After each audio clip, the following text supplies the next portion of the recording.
यता खरायो खरायो पनि बेच्न राखेको रहेछ त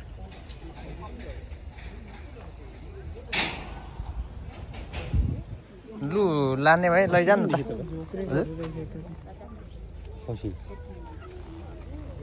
त सबै राख्दो रहेछ त है 관찰지 농공단지 외국에가 염소 달라고 비라세요.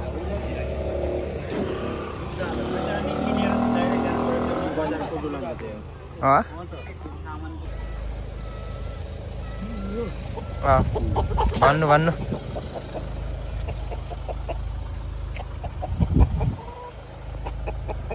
가지고 주차를 바꾸라. 아 들어가야 소용없어.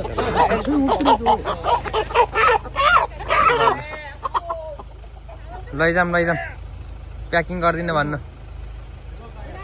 यहाँ काट्दैन यहाँ 1.5 केजी जस्तो चाहिँ चक्कु त छ त यार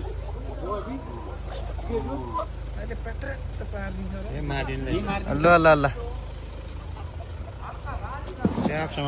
भइहाल्यो त यति गऱ्यो भने त नदेखा मलाई जानु जाऊ हेर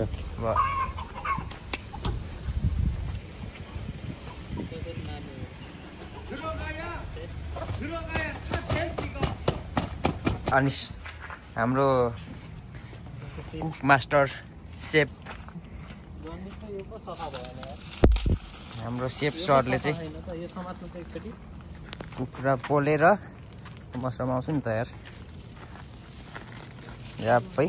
कुखुरा के भन्नु भाले भन्नु न भाले लोकल भाले आजको लोकल भाले चाहिँ झ्याप्प हान्नुपर्ने छ पानी परिरहेको छ खाने सुप खाने मौसम भइरहेको छ उता चाहिँ आगो गयो भने टेन्सन हुन्छ झ्याप्प उता तर पानी पर्छ आज एकैछिन दमको लागिहाल्छ नि ओरियामा त लास्टै ठुलो बल्यो यार ठुलो बल्यो नि के गर्ने पानी ल्याउनु त ठुलो बल्यो मुला टेन्सन हुन्छ त अहिले उडेर गयो के गर्ने यार ठुलो बल्यो यार यसलाई त नउडाउनु झन् उड्यो भने झन् यसलाई चाहिँ कसरी अड्काउने त भन्छ त हात पोल्छ नि अनि यस्तै राख्नु पर्ने बल्यो क्या आगो डर लाग्यो यतिमा त केही हुन्न पानी नि परिरहेको छ ठिक छ लग बिग्र्यो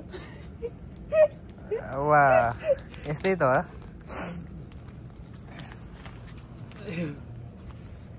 कहाँ गयो केटाहरू यार खै म पोल्छु भेटो भन हात त अलि लाग्यो है ल है आज चाहिँ हाम्रो मौसमलाई च्यालेन्ज गर्दै हाम्रो सरो साथीले चाहिँ यो लोकल पोथी होइन लोकल भाले चाहिँ यसो पोला जस्तो गरिरहेछौँ हामी चाहिँ आजको लागि होइन मौसम पनि एकदम पानी पर्ला जस्तो भएर ओहो के प्याङ पड्किन्छ त होइन हुन्छ हटाउँ न मिलाएर अब के आइडिया हो यार यताले छ यो के उल्टो रहेछ के तर हामीले जसो तसो यति भएपछि हुन्छ हो काम चले हुन्छ के होइन वाह बल्ल आइडिया जाने है शरद घरमा बनाइन्छ नि त दिमाग देखाइदेऊ नि दिमाग